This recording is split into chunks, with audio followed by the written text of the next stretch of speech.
Hype Podcast Studios.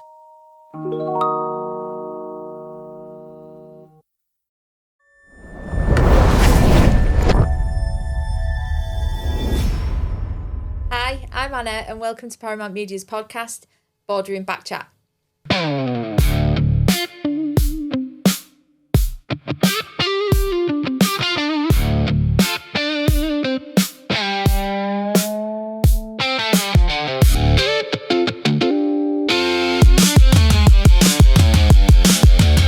Hello and welcome to Boardroom Backchat, Paramount Media's podcast.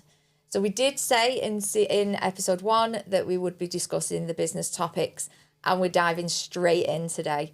So with topic on free speech in business. So we have two wonderful guests with us today. We have Stephanie from Fireheart Digital. Hi. And Al from this wonderful studio. Hi. Would you like to just introduce yourselves just very briefly, and then we'll get right into it? Yeah, sure. I'm Al Hughes. I own and run Hype Podcast Studios and Filmworks. I have a 20-odd year experience in customer experience, strategic planning and coaching, business coaching, and all that malarkey. And it's great to be here. I'm Steph. I am a social media director and co-founder of Fireheart Digital, and I like to yap, which is why Anna's asked me to go on the podcast. So I couldn't think of any better guests, to be honest, talking about free speech. Thank you. This is basically your area, isn't it? Free speech in business, where you do corporate social media, censorship and editing in podcasts. So, yeah, perfect guest for today. So in front of you, you will see you have some paddles. Yes, I pinched mine before because they sparkle. They are sparkly because I am a magpie, so they've got to sparkle. Bling. They're very fun. A crafty Sunday. Nice. It's a bling thing. I like It is. So we are going to start off our chat with just a quick fire yes and no round. Right, okay. So I'm going to just read out some statements to you about the subject of free speech in business. Oh my God. And we just want a quick, I love this. Off the cuff. impulsive, I love off the this. cuff, Not thinking about it. yes or no. All right. Okay. Okay. So we're not like, okay. Okay, go. Quick fire. Quick fire. So yes or no. Protecting brand reputation should outweigh free speech. Great. Controversy is good for business. Oh, we had a rethink then, quick. So remaining truly neutral in content is impossible. Fear of backlash is killing creativity. Oh, again. Yes. I forgot which one. I forgot which one I had the yes in. That was a definite yes. And the last one for the quick fire, there are certain topics companies should definitely not address. Oh, interesting. So we actually had very similar views on this. Very similar. Yes. Yeah, your answers were pretty much the same all along. Love that. I So need to take these home and use them. you kind of Al, know. have you done the dishes? Do Exactly. Oh God. you want another pint? So you kind of can see where the conversation's headed on this one. Yes. I like it though. That's brilliant. So in terms of social media, which is obviously your forte, so about corporate responsibility, really? Yeah. So journalism has standards, don't they? Yeah. Standards of what they should and shouldn't say, the guidelines. Is there anything like that for content creators for social media? Do you have any of that you have to abide by? It's a very individualized kind of realm when it comes to brand and business responsibilities. And actually, specifically, if we're talking about content creators, the same kind of thing applies to them. It's what their beliefs are, which I think, I mean, if you've spent any time on social media, you'll understand that, like, everybody's got completely different opinions and different beliefs and what they think. And because at the end of the day, they're their channels, it's their audience. They're the ones that have developed this audience, developed the relationship with their audience. So when it comes to content creators and influencers, I think they get to have a very kind of clear say on what they believe, and it's kind of up to their audience to decide whether that's something that they're interested in. Businesses and corporations, however, I think that's a different kettle of fish, and I think from a social point of view and from a comms point of view, there will always be an overarching position that comes from a conversation that will have happened in a boardroom somewhere about where somebody stands on an issue. I think, though, audience wants and needs, and actually consumers' wants and needs are changing. I think people want to know where you stand on something, especially if it's relevant at that time. Yeah. I'm not saying every single business needs to go out and have an opinion on absolutely everything. I'm not saying that. Yeah. If it's relevant and it's important and you stay quiet about it, that actually I think is more reputationally damaging than having an opinion that might turn off half of your audience. Yeah. If you don't have an opinion at all and you completely shut down, you're going to lose all of your audience because everyone's like, well, this is important and you should be saying something on this. Yeah. There's been a few examples of this very recently where a brand, I won't name the brand and I won't name the sport, but recently a company decided to contact a content creator who was using their stuff in their social media. And they weren't being paid, they weren't a partner, nothing like that. But this person was getting thousands of views on social media, lots of engagement, really popular. The brand contacted her and told her to cease and desist. They sent her a cease and desist, stop using our content. So what happened?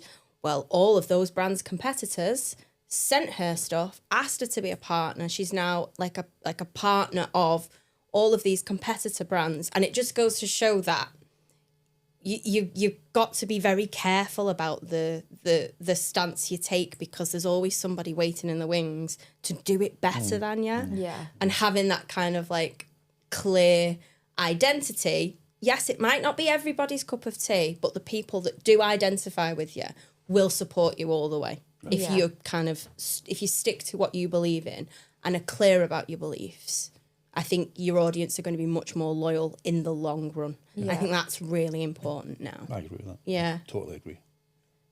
Yeah. I mean, when with your paddles then, about staying truly neutral, you both said, no, that's impossible. It is impossible. Yeah. It's absolutely impossible. It's not even virtually impossible. It's actually impossible. And I think if the question is it possible to stay truly neutral, any business who is going out of their way to make that an intention, they themselves are failing in their responsibility to have an opinion. And that opinion might just be about, maybe something that's happening at a community level that they've got a responsibility to have an opinion on or support or highlight. It could be a national. We were having an interesting conversation before we started shooting today, which I won't go into right now, but we have a responsibility to talk about those things. And I think that businesses have an absolute responsibility not to stay neutral. And they don't have to be overtly political, and they don't have to be, demonstratively, opinionated to the point of, being sort of brash about it. But everybody has the responsibility, I think, to highlight, support, question, whatever it is, whatever the stance is, but to talk about ultimately things that are important. And I think when you prop yourself up as an organisation or as a business, or even as an individual with a following in social media, you immediately inherit the responsibility of having an opinion. And when you shy away from that, to your point, Steph, your audience will shy away from you. Yeah. And I think ultimately that's the important thing. It can be quite brand damaging, reputationally damaging, but equally it can be quite brand and reputationally reinforcing if you get it right. But stay true to yourself. If you have an opinion, let's talk about it, because you will only ever get feedback, and all feedback is good feedback depending on how you use it. Better that than having your audience shy away from you. Absolutely. And go somewhere else or have a negative opinion about you because you chose not to stand up and speak your mind and take a stance. I think it's really important that you own that responsibility as a business. Yeah. For sure. What about in the situations where things can go slightly wrong? So if you have a client, a corporate client that, wants to say something quite controversial, but maybe you're not on the same wavelength, who becomes responsible for that message? If you're that that's not going to land very well with the audience, who has the overriding? Should it be the social media manager or should it be the leader? It's interesting. Do you want to go first on that? I'll let you into a little behind the scenes kind of process here. Right. So for very large corporations where the impact of those statements is going to have long-lasting, long-reaching effects, there isn't just a few people making that decision. Those decisions are made by teams of people. I literally mean like there will be an internal comms team, there will be an external comms team. Within the external comms team, there will be PR people, there will be social media people, there will be marketing people, there will be community management people.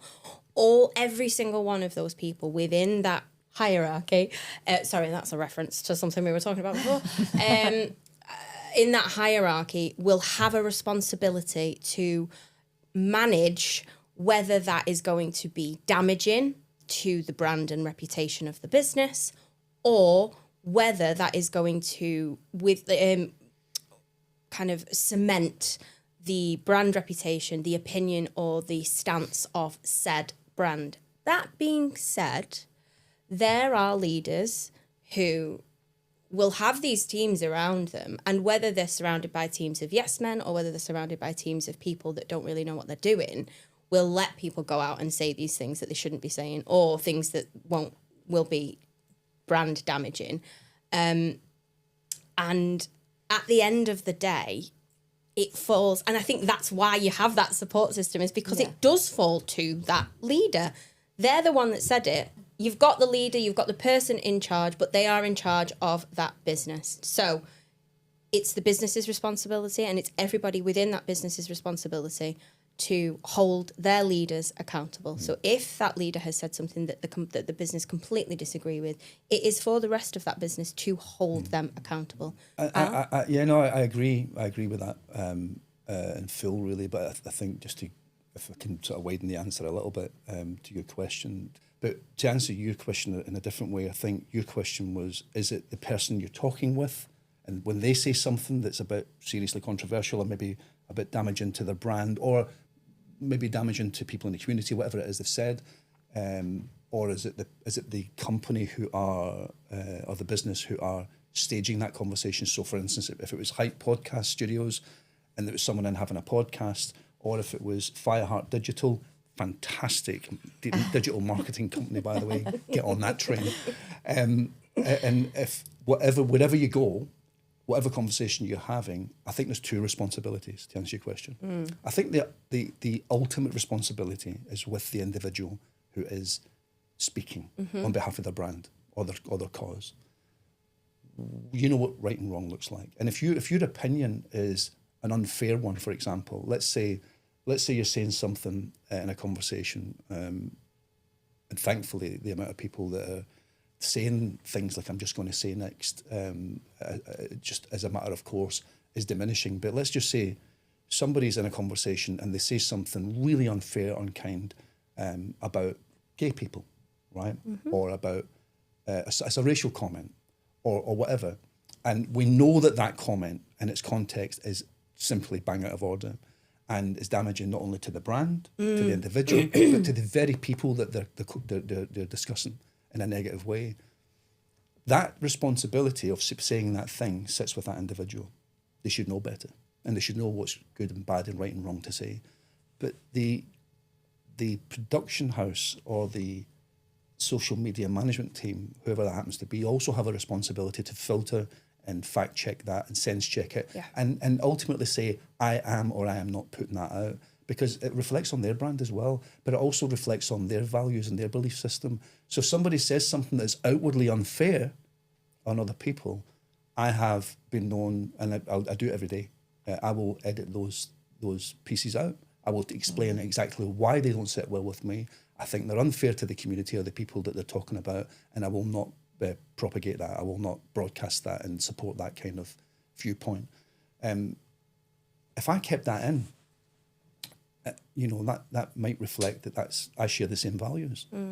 The The other thing as well that we could do quite simply is use disclaimers, but I think they themselves get overlooked. You know, the views expressed in this conversation are not necessarily the views of Fireheart Digital or Hype Podcast Studios. They're whimsical disclaimers, and people often overlook them. So I think the responsibility probably is the individual who's speaking in the first instance, but as the kind of the vanguards, the gatekeepers of what ends up being broadcast, you know, Stacey and Steph from Fireheart and myself, as two examples, are ultimately responsible for what people see. And we have a responsibility to say and do the right thing and stand by those values. So I think it's a split thing. I wouldn't even say it was 70-30 or 60. I think it's a 50-50 split of just knowing what good looks like and what right looks like. Yeah. I would disagree with the split slightly, but I do agree with the sentiment of what you said. I think it is very much that split was definitely not based on any data. It was just off the So cuff. it was just a guess.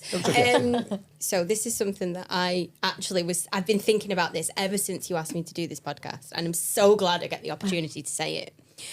But you have a right to say whatever you want. Yes. I'm not taking that away absolutely. from anyone. Yeah. You don't have a right to be free of the consequences of what you say. Yeah. And in that, in what we've just been talking about whether it's the person that says it or the people that have broadcast it, obviously there's going to be situations where one is there's just a split. I disagreed with you, Al, on that's all it was. Because I think sometimes you've got so many people making decisions about what goes out and what doesn't go out. That it becomes almost impossible for anybody to make a decision in that situation. Whereas in your situation, you're the one going, well, this is me and I'm responsible for this and I am not putting myself on but the you know line what? with You've that. actually you've forced me just to rethink my logic there a little bit, because you're absolutely right. Free speech is everything, right? And people do reserve the right to talk about whatever they want to talk about. I think when I said, because what I'm ultimately talking about is censorship, ultimately, right? And I think, does censorship have a place in society? It's a really, and listen, I welcome your comments on this because it's a fiery topic, and I'm pretty sure that you've got your own opinions, but censorship does have a place, but when you start to apply it, so the place I'm talking about, for example, is if Steph said something wildly unfair and almost toxically unfair on a section of society, right? Let's say you made a comment right now about that, and I knew that was going to really be received in a way which would seriously affect people. I would potentially choose to talk to you about editing that before I release that broadcast. I would probably look at editing it in a way that it was less harmful, or if I was unable to do that in the edit, remove it completely and explain to you why. But then the question, and that's me doing the right thing by people, right? Yeah. But then the question comes up about, where does that stop? Where does censorship, where do you draw the line? Because if it's okay for me to do that, is there a line where I can stop censoring Steph's opinion? And then it becomes if you're censoring or you're editing based on your judgments alone, or your beliefs of how that's going to land, or how those... They're only my beliefs. Those comments, they're your beliefs. Yeah. So are you then censoring towards your beliefs? Are you removing her free speech? Ultimately, yes. So is there a thing of free speech? Is there in this industry? I don't, well, in this country, in this world, I actually don't think, I think we're tricked into believing that free speech exists. We can say what we want, and we're free to do that, but you know, how that is then portrayed in social media, which we know doesn't exactly, you know, isn't the definition of what real looks like, because it's so manipulated. But I think we all say what we feel, and I'm very honest, and you guys know me now, right? I'm very direct, and I'll always say what I feel. But how that is then portrayed through other channels to other people is, and I don't mean just us, I mean globally, but in those political hierarchies, for example, that exist everywhere, we're seeing very, very seriously well thought through, orchestrated, censored, edited versions of the conversations before we see them. I don't know if I think free speech exists in as much as that it comes out here and we say what we feel, but what goes in here and in here very much isn't what was said from here. And I think that free speech is a minefield in itself. Does it exist? It's a pretty poor answer to a very good question. I don't know. Is there an answer to that though? No, I don't know whether there is a very clear answer I don't. to it. The thing is, what you're saying is freedom of. That's freedom of information. What you're saying, freedom of information, as in we should have the right to have the information, all of the information that is being decided for us at whatever time by whomever in the hierarchy. This is like 1984. It's called the hierarchy. But you know, unfortunately, in the culture and the world, the way it's developing today, that hierarchical culture's crept right back in. Oh, absolutely. Yeah. I'm absolutely. It's very much in our language again, isn't it? 100%. The point that I was making there was that for me feels more like freedom of information from the people that are in charge and the people, the government, and I don't even specifically mean our government in the UK. I just mean government in general and people that are making decisions about things that are higher up the power chain than we are. Yeah. That's not free speech. It's not freedom of information. Do you know what actually it is? Go on. It's the other word we talked about. It's censorship. Freedom of information is accessing information that you. Well, that's what I mean. But it's not. I think what we're talking about is I say one thing, you get a different message in the middle somewhere. It's been censored. Right. Then it's censorship, isn't it? And I think that censorship is a very prevalent problem today. And in the way that I think back to it being in the 70s, censorship is an enormous issue right now, and when you think about the amount of voices that need to be heard because of the sheer amount of injustices in the world today across cultures, races, people of different sexual orientations, political beliefs, all these things, the amount of voices that are being oppressed right now is greater than I can remember in my lifetime, not talking about ever. And the sheer amount of censorship, and you see this online more than anywhere else. The stories that we hear that are completely factless. And when you fact check a lot of the stuff that we are being told is true, and you then discover actually that is based on nothing but lies or assumptions, the amount of people who see something, don't fact check it, and believe it is true, and then affects how they live their life and what they say next and what they believe, is terrifying. What is real? I've kind of lost track. Yeah. I read things now and I see things on social media, and I've lost all faith in news. I stopped watching the news about a year ago, 2 years ago. I don't allow my kids to watch the news, any form of the news, the radio, anything. The news is a good example of the topic of this show. The news is, and feel free to challenge me, the news is, I believe, conspiracy theory here, but I believe it's designed to keep us scared. Scared people, they shop more, they buy more, they invest more in their safety. I think scared people ask less questions. And, it's bad news, it's murder, it's crime, it's world crisis, it's war. I can't remember the last time the news at 10 finished on a story about a kid who had a great ride on a donkey at the beach. Yeah, that used to be the format, didn't it? It used to be all the serious stuff and then the end with, look at this puppy on a skateboard. Exactly. And they used to end on a high. Yeah. They don't do that anymore. Yeah. It's just negative all the time. I think it's a control mechanism, and we're seeing it more and more and more and more. And I find it quite scary. So actually, back to the question, that kind of censorship, because that's censorship in itself, I think that kind of censorship is changing our society and the way we operate, and it's changing how we think. It's changing how we treat each other. I think it's making society much more siloed. I can see it happening.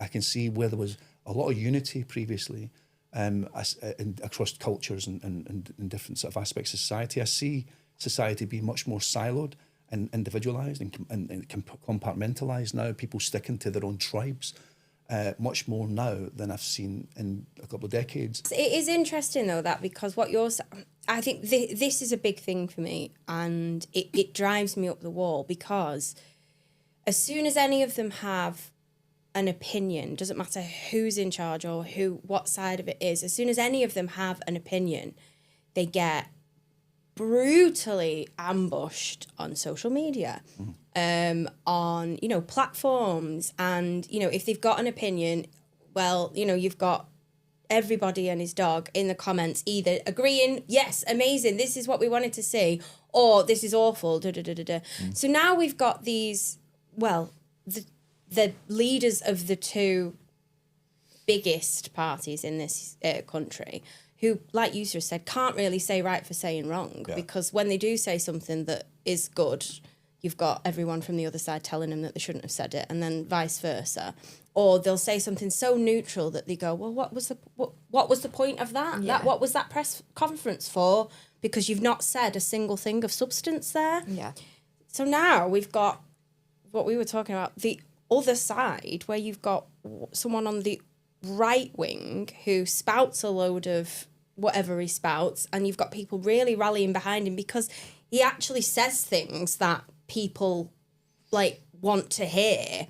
And then the other side, where you've got Zach Polanski saying things and he's standing by what he said. Yeah. So you've got these two, I won't say his name, but you've got these two people. Say the name. Nigel Farage. Yeah. So you've got Farage and you've got Polanski, who are doing the thing that people have kind of stopped actual leaders from doing and had an opinion. And that's where you see in this split of people going either way, really, aren't you? Do you know you're right? And sorry, are we wandering too far? Yeah, from are your we question? away from the point here? No, you're going towards one of the other points. Well, I'll tell you what, then. let me say this then. Let me just, Anna, if you don't mind, let me say this, because I think that's a really, really interesting point, Steph. I would suggest that in my lifetime, as an adult, I've never, the polar extremes, so you've got extreme left, loony left, liberalists, blah, blah, blah, and then you've got extreme right, nut jobs, on this side. And these extremes have always been peripheral, and they've always been extremes that have been, they've been influential. Yeah. And they've had followings, but they've always been peripheral. Now, I'm not saying that, actually, let me rephrase that. They have, in recent decades, been peripheral, because we had extremes like Hitler, in the Nazi movement. I was just about to say, I think calling both of them extremes is... Well, they are both extremes. Well, I definitely challenge that, because the extreme left can propagate and peddle as much baseless, factless, dataless nonsense, which has an agenda simply to influence people, but might not be really based on fact as much as the right do. I think that I'm not saying that I have an allegiance to either, right? Because I think extremism is quite dangerous. No, that's what I'm saying. But I feel like we've become, because we had such centrist politicians in charge. Yeah. And again, I'm not saying either way, although it's probably very obvious. I feel like either side one is very much right wing and one is very much left wing, but I wouldn't call them extreme. I don't know. I think but I don't you mean think, the left? No, either. Oh my God! I think both of them they're both extremes. No, they're not. They're just left wing and right wing. So there's. Would you say I'll give away. Labour is left wing? As it's current Labour. Just generally. I would say current. Well, there's no generally, because there's historical Labour, there's long-standing Labour as a party and as a social movement, and there is current Labour, which Tony Blair started with New Labour. Yeah. Right. So Labour was a socialist founded movement, which was a people-led working class movement, and that the majority of Britain at one point voted for. Certainly, all of Scotland voted for, and it was in the blood, because it was a people-led movement, and it was about the working person, right? Then New Labour came along, and it was more about, it was more centrist, it was more economically minded, and it was a balance between the values around economy that the Conservatives were very good at, and the values around social conscience and the working person that Labour were very good at. And it was a blend of that, and I think Tony Blair probably got the balance bang on. And then you move into current Labour, which it went through a little weird phase with, what's his name? That guy? Jeremy Corbyn. Oh, God bless him. Well done for trying. And you had Jeremy Corbyn, who tried to get back to that original socialist concept. Yeah. It didn't quite work. And then we get Sir Keir Starmer, who's just, he's like running blindfolded in a dark room, banging into furniture.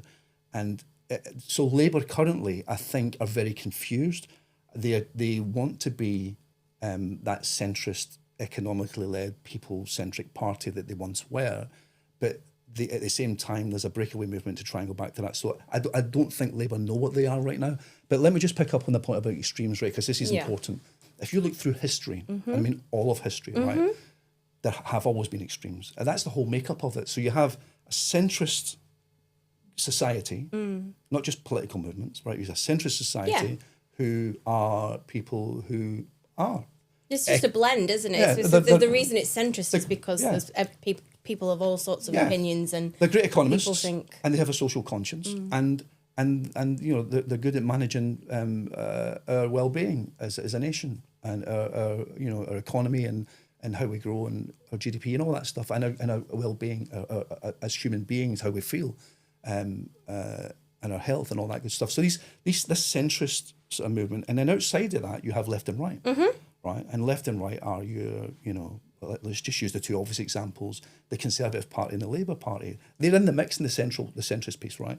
And then you've always had extremes, and let's call them extremes because it's what they've always been called. You have extreme left and you have extreme right, and there have always been examples of that in any nation down through time. I think what I was trying to say a minute ago was that in my lifetime I've never seen those extremes. In my lifetime, I've never seen those extremes being given such a voice and having such influence. Somebody like Farage. Thank you. Somebody like Farage would have had a very peripheral voice at a local election level and would never be sitting in Parliament. And he is now on track, I think, as we speak, something like 18% ahead in the polls. If there was a general election tomorrow, who would you vote for? And he's 18% ahead in the polls. He would never have been in that position traditionally. And I think where we are as a society is that society have lost utter faith in our political system. Yeah.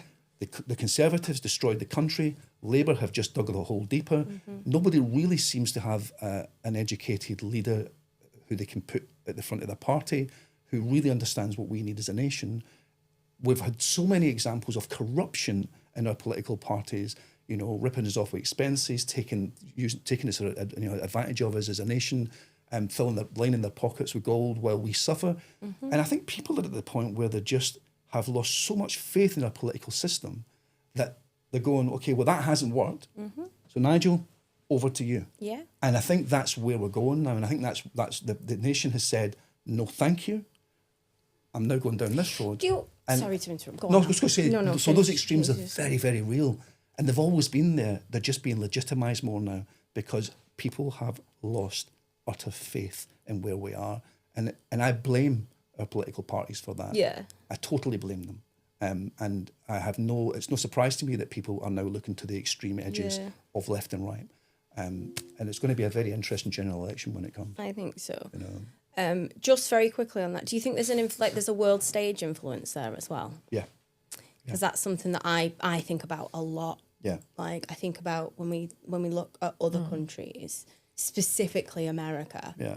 And we see what's going on in America, and it's almost like it gives them permission. It gives them permission to have these like extreme like thoughts and feelings and things, and I think that comes back to us and they go, well, if America's doing it, why can't we? It almost legitimises it. That's exactly what. Yeah, that's what I said. Yeah. And I think that Trump's a great example. Yeah, we're definitely getting off track here, aren't we? Yeah. You're going back on track with Trump because obviously free speech with Trump, he just says whatever comes into the forefront of his mind, doesn't he, really? Yeah. He does, and sometimes to his detriment a little bit. Sometimes he just speaks and thinks later. Yeah. That goes back to what I was saying about surrounding yourself with yes men, though, doesn't it? Because Yeah. his entire comms team is people that he's brought up through Do you know what, his Steph? system. You're a bang on the money. Yeah. Because, and this is getting us back to business, right? Because this is true in business. So for years, I operated at C-suite level. I was in the boardroom for years, and my God, I would never go back, right? When you're in the boardroom, and I won't give you names, but I can certainly instantly recall some really great examples of this. When you surround yourself with yes men and women, yes people, right, who only want to reflect your own point of view. You say something, they say yes. You say something, they say that's a great idea. When really what they might be thinking is that's a bad idea, that's going to be negative to the business or to the customer experience or whatever, but they keep their mouth shut because that's not the culture. You end up with poor decision making. You end up with high attrition because the work culture suffers and people end up working in oppressed work cultures. You end up therefore with higher recruitment bills because you're backfilling constantly. You're backfilling more than you're growing. So you're only recruiting to backfill to handle volume or handle customer demand. You're not recruiting to grow, which is what you should be doing. And your customer experience is resulting in 1, 2, and 3-star reviews on Google reviews when actually it could be 4s and 5s if you had only done the right thing and not surrounded yourself with yes men or yes people. Trump's the global political example of that, right? He surrounded himself with people. If you don't share my opinion, or at least say you do, you have no place in this room, and you don't get the salary, and you don't get the limelight, and I will come after you, and I will ruin you. That's kind of how he treats people, right? And that's what he's done. And I've seen that in the boardroom a lot, where, and I'm even remembering, as I'm speaking about it, I'm even remembering actual moments where I'm in the boardroom looking and going, speak your mind. Speak. And my problem was that I always spoke my mind. And I didn't make many friends in the boardroom because of that. And I ultimately left the industry that I was in just because it was so disingenuous. But that the Trump is actually the political best example of that boardroom. Surround yourself with yes people scenario. And so it all comes back to your question earlier about, does free speech exist? Does free speech exist in the boardroom? No, not in a lot of places. In a lot of places it does. Some companies really get it right. Do you think there's any, for business owners, there is any free speech? So I'm thinking of the example here of the Jim Ratcliffe thing recently.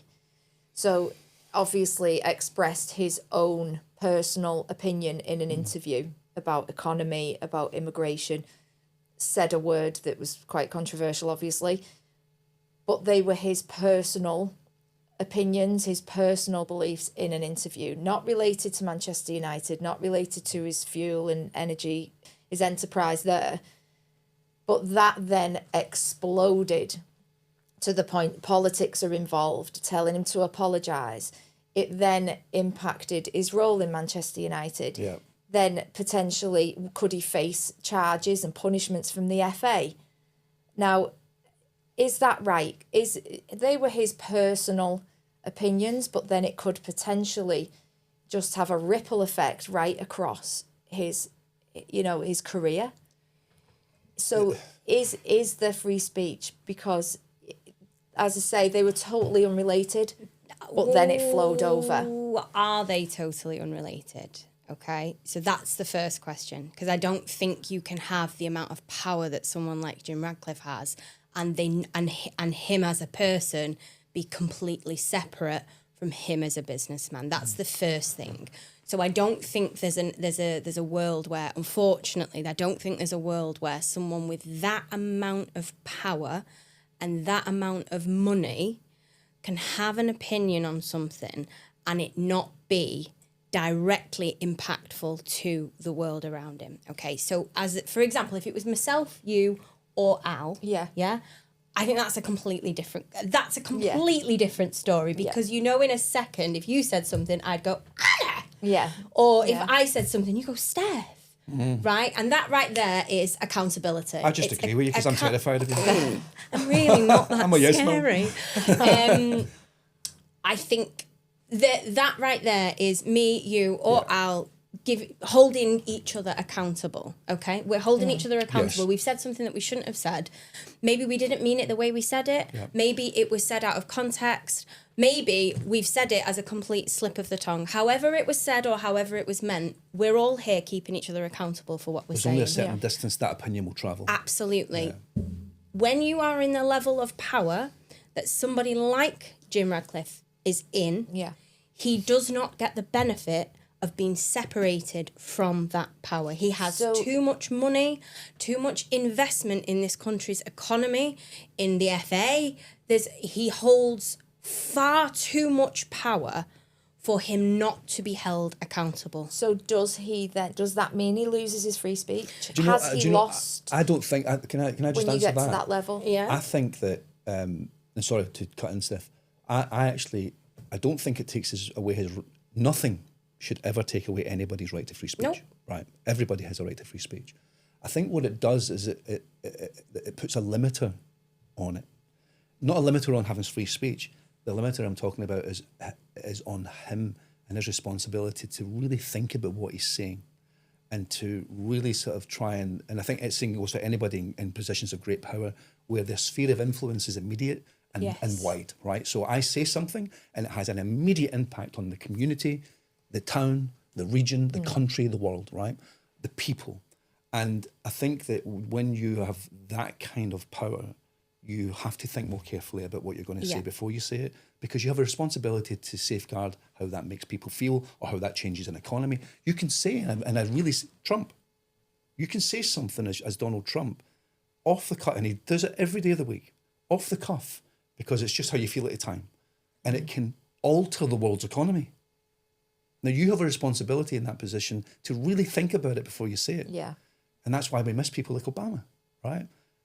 So in that, it's a different situation, but Radcliffe, it's the same thing. It's a different set of effects and it's a different world he's speaking into, but it's an immediate impact. So I don't think, to answer your question, it takes away your right to freedom of speech.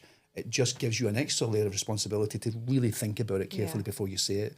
You're never free of the consequences of you saying something. Yeah. So you have freedom of speech. 100%. You can right. say whatever you want to say. What you can't do is then be like, well, that shouldn't have consequences. Well, you've said something stupid, so now you have to face the consequences of it. Completely and utterly which right. is like in the flip, like what we've just said there. Jim Radcliffe's consequences are being, investigated by the FA, investigated by the government, these kinds of things. The consequences for me and you are maybe me and you don't speak anymore because we've got a different opinion. Yeah. Do you see what I mean? Yeah. So it's that level, the different levels of power is it's completely different consequences. I think the operative word is consequence. Yeah, of course it is. You're so right, it's a core word, because if you bring that back into business as well, you can say, if I'm leading a team, so I'll go back to one business, doesn't matter what the business was. So I had 1,400 people indirectly I was responsible for, and I had about 26 direct reports.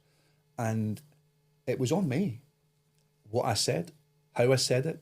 And I always, when I do business coaching with people, I always go back to this comment. With the words that we choose to say when we're leading people, and the way that, not sometimes the words we choose to say, even the way that we choose to say them, the inferences that give away how we really feel about that thing. Yeah.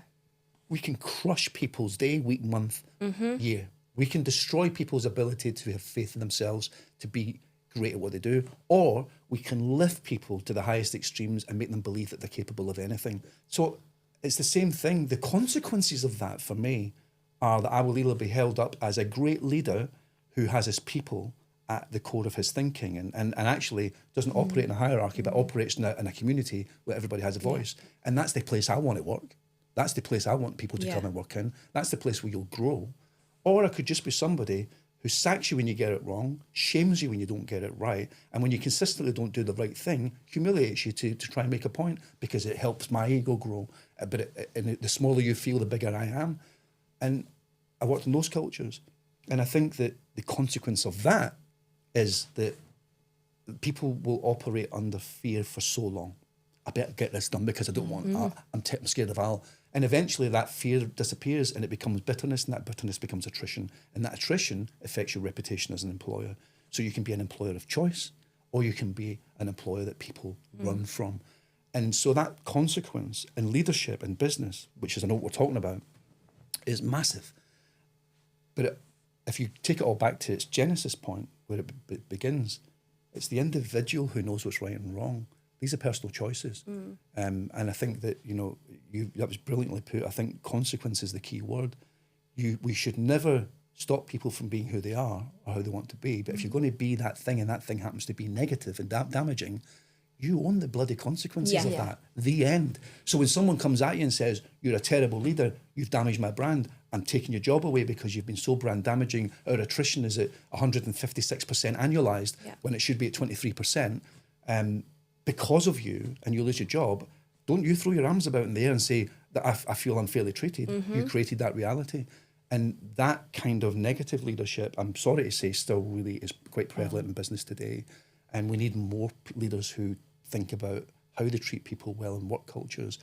And they themselves will get the positive benefits of that. But so will the people they treat well, so will the customer, so will the brand. I think going off the other end of the spectrum, so we look at the hierarchy, so the word of the day. I know, yeah. So if we look at the top of that with the Jim Ratcliffe example, position of power and the consequence there that he faced in the backlash. Let's look at the bottom. So your employees. So last year, obviously, Charlie Kirk's assassination, whatever you believe about his views, whatever, is personal to you. There was, I think mainly based in America, wasn't it? Yeah. There was quite an overriding thing of people celebrating. It was global. Global. So it was some people felt that they should go onto social media and celebrate the fact that had happened. Now there was a bit of a movement, wasn't there, where people would report these people to their employers, and then people were losing their jobs. Yeah. So again, from the bottom end of the hierarchy, is that right? They expressed their personal opinion and lost their jobs. And it wasn't tens of people; it was thousands of people. It was thousands, yeah. Look, it was a movement. Again, consequence. Yeah, and I feel like I've talked a lot, and I'm going to give way to your promise. Just this one little thing. No, I think that you should be able to speak your mind, even if it's something that we don't want to hear. And well, we just talked about consequence. Yeah. But the consequences have to be fair, right? They have to be reasonable.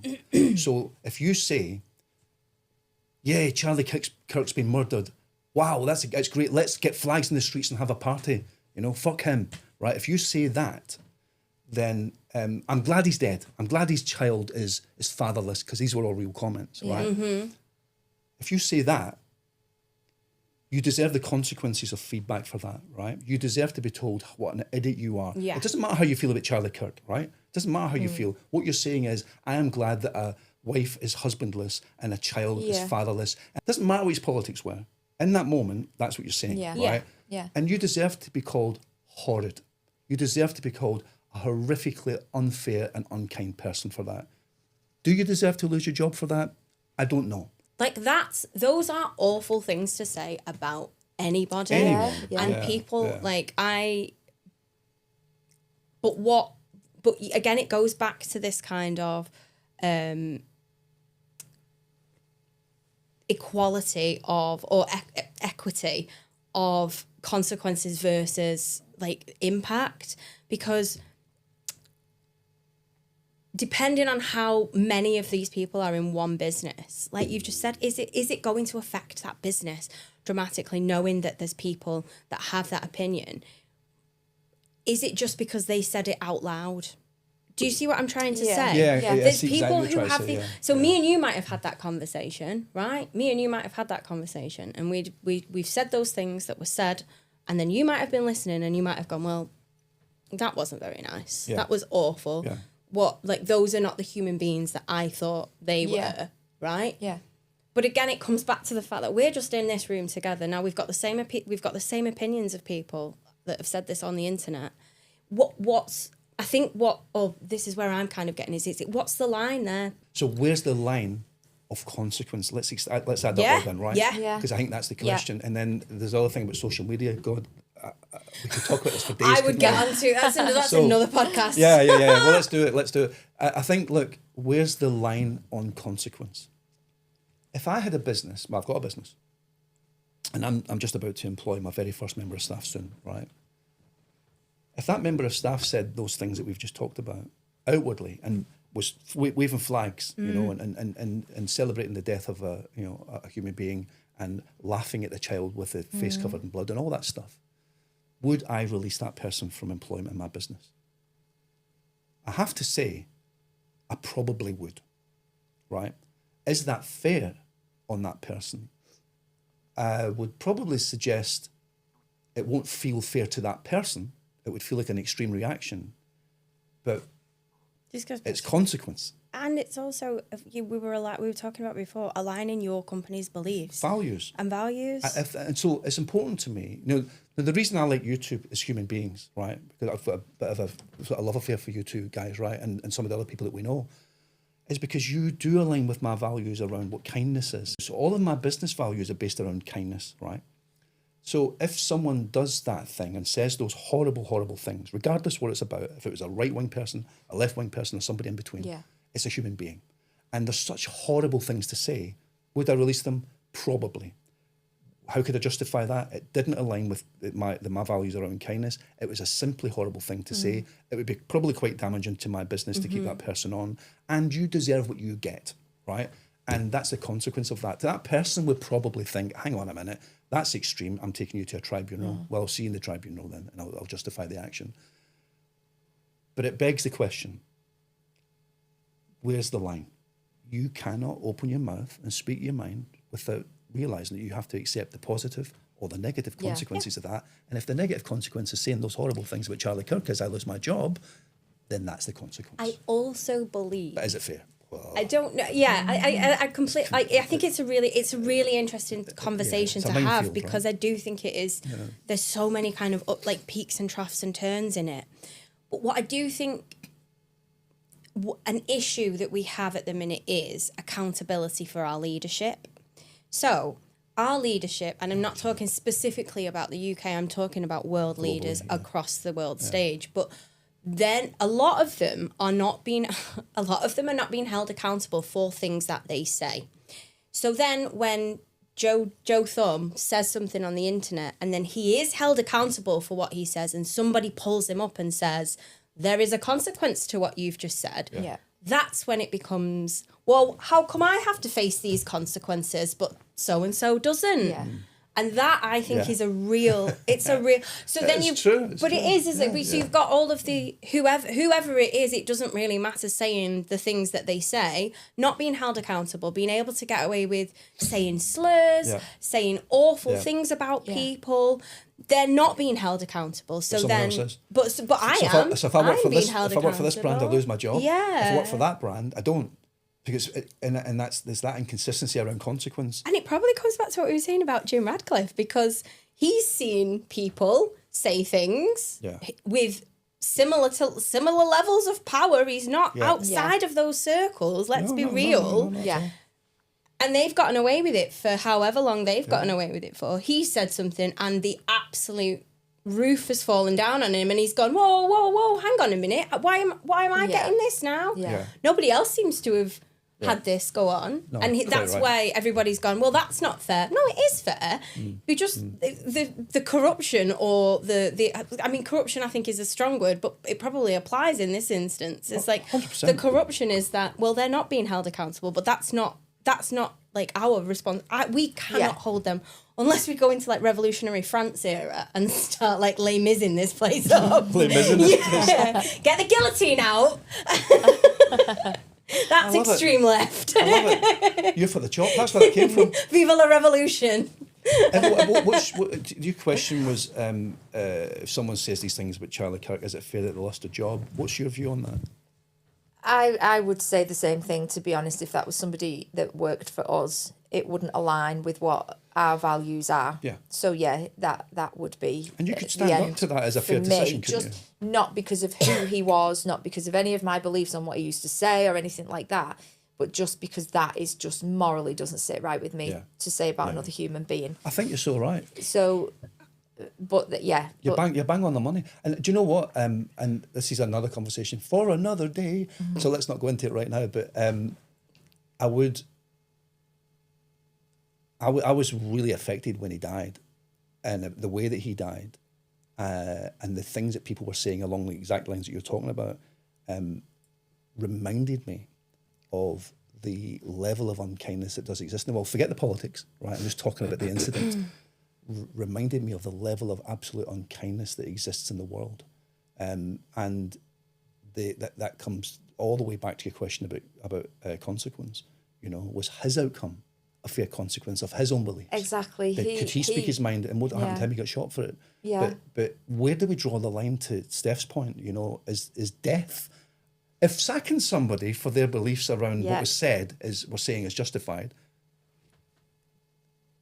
does that mean that his death was justified because of his personal beliefs? Well, I Yeah. think It's a quagmire, isn't it? It's like, where do you draw the line? I'm not getting into the Charlie Kirk Yeah, let's not go kind there. of argument, but I think in that instance, it's impact again. We're going back to, I know we're kind of not talking in circles. It's all very much of a much, isn't it? Yeah. But that's impact. Charlie Kirk's impact was absolutely American, nationwide, to the point where it was infiltrating some of the UK. He came over and debated girls in Cambridge University.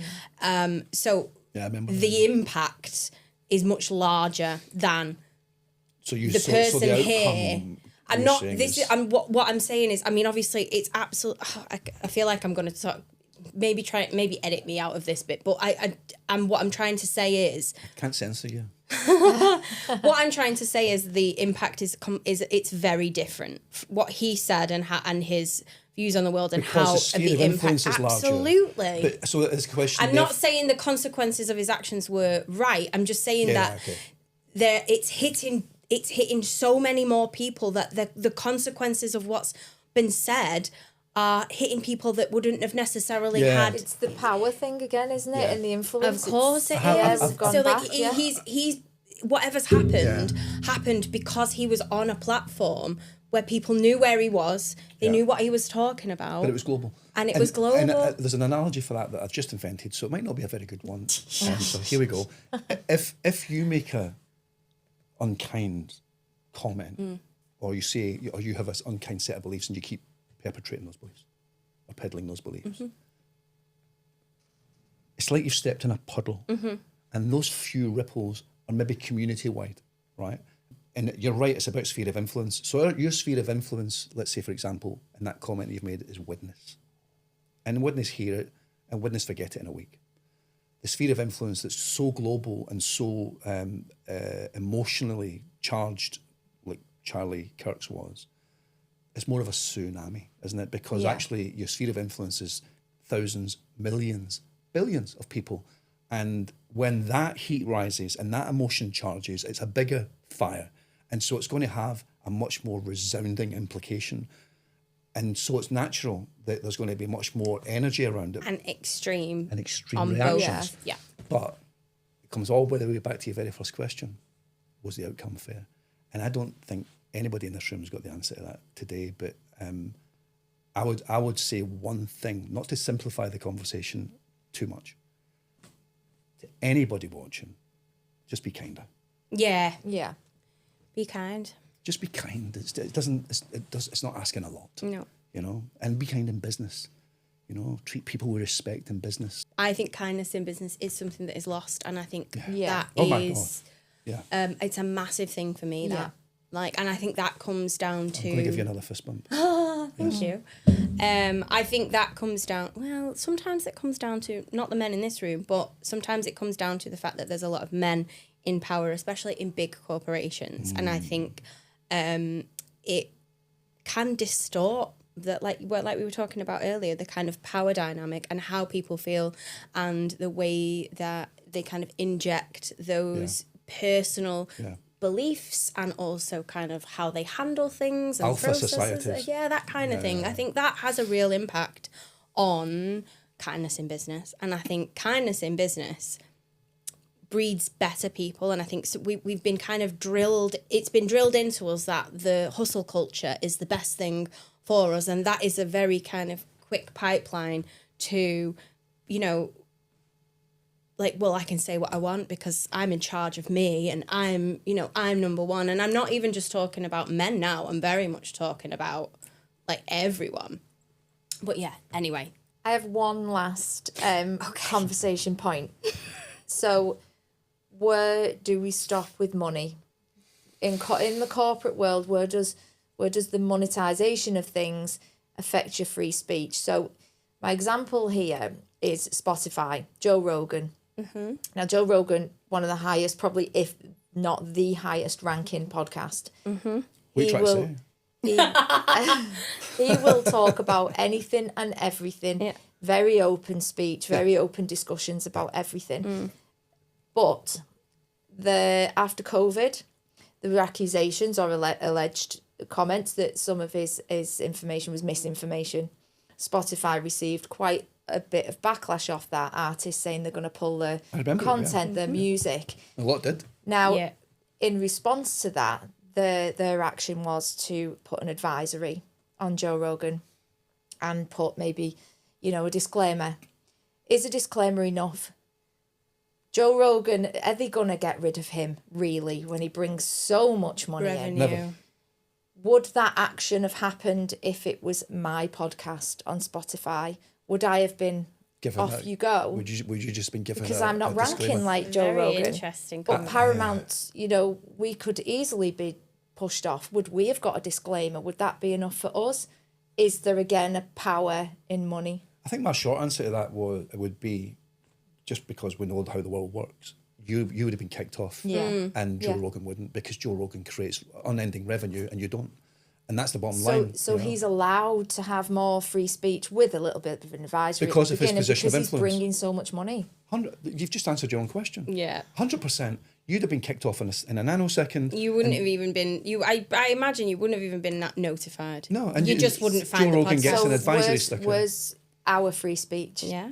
So is it again power related? Well, Who's again, allowed? that actually is not about free speech. It's about consequence again. I think you've hit the nail on the head with the word consequence. I think that Joe can say what he wants, and you can say what you want on your podcast, and so can I, and so can you. But he's allowed to keep a platform to And say you're what he not. wants, and I wouldn't be. But of course, and that's because it comes down to, and here's the harsh reality about life: Yeah. the root of all evil, money. It comes down to money. It comes down to wealth and riches, and how much of that you generate for the person who gives you your oxygen. So the oxygen that Joe needs is Spotify and other platforms, right? That's his oxygen. That's his platform, and he'll cut a supply of that oxygen for as long as he keeps generating wild amounts of revenue that he generates for the channel or for the platform. Yeah. You don't. Yeah. So your importance to Spotify is nil or minus compared to him.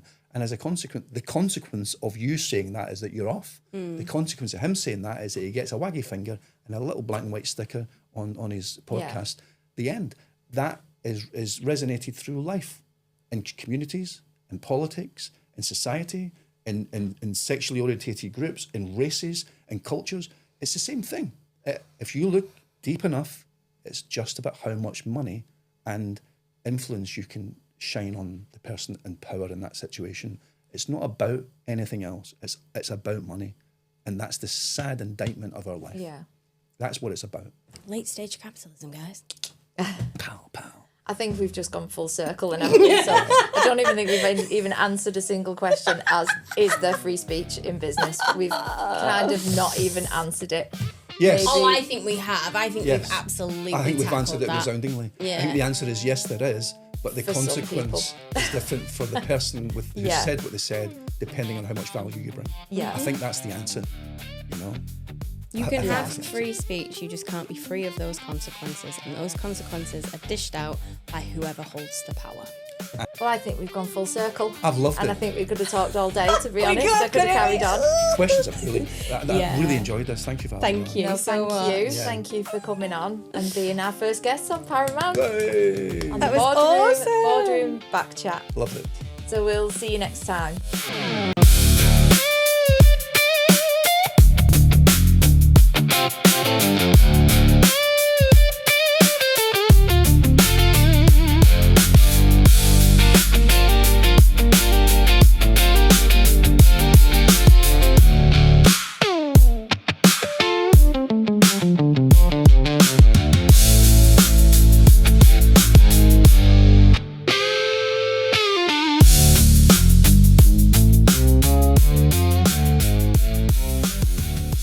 Hype Podcast Studios.